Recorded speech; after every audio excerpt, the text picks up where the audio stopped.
Assalamualaikum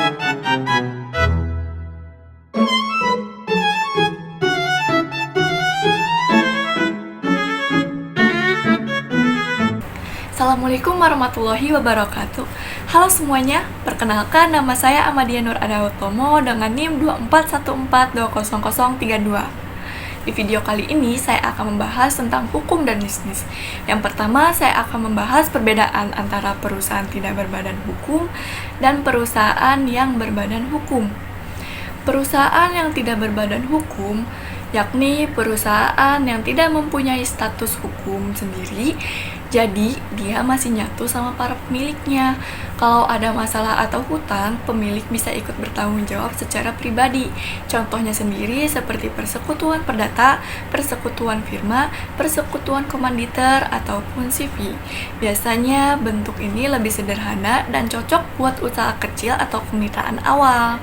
Sedangkan perusahaan berbadan hukum yakni perusahaan yang mempunyai identitas hukum sendiri, terpisah dari pemiliknya.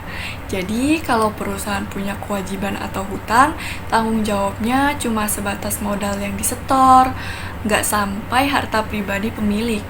Bentuknya bisa seperti perseroan terbatas, BUMN, koperasi, dan perusahaan kelompok, atau bisa disebut perusahaan konglomerasi. Proses pendiriannya juga sangat resmi, yakni harus lewat akta notaris dan disahkan langsung oleh Kementerian Hukum dan HAM, yang biasa kita disebut Kemenkumham. Nah, dapat kita simpulkan bahwa perusahaan yang tidak berbadan hukum lebih fleksibel, namun tanggung jawabnya lebih berat. Sedangkan perusahaan yang berbadan hukum lebih aman dan terpisah dari pemilik. Yang kedua, kita masuk ke hubungan antara hukum perdata, hukum dagang, dan hukum pidana. Ketiganya ini sebenarnya saling berkaitan, terutama dalam dunia bisnis. Hukum perdata mengatur hubungan antara individu atau badan hukum, misalnya soal perjanjian, jual beli, atau utang piutang. Hukum dagang termasuk bagian dari hukum perdata, namun lebih fokus pada aktivitas bisnis dan perdagangan seperti transaksi, perusahaan, hingga surat berharga.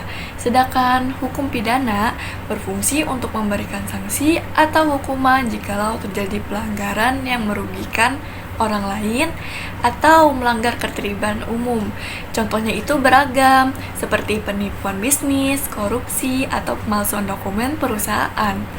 Mungkin cukup sampai sini saja untuk penjelasannya. Jikalau ada kata yang kurang berkenan dari saya dan tidak enak didengar, maafkan. Wassalamualaikum warahmatullahi wabarakatuh.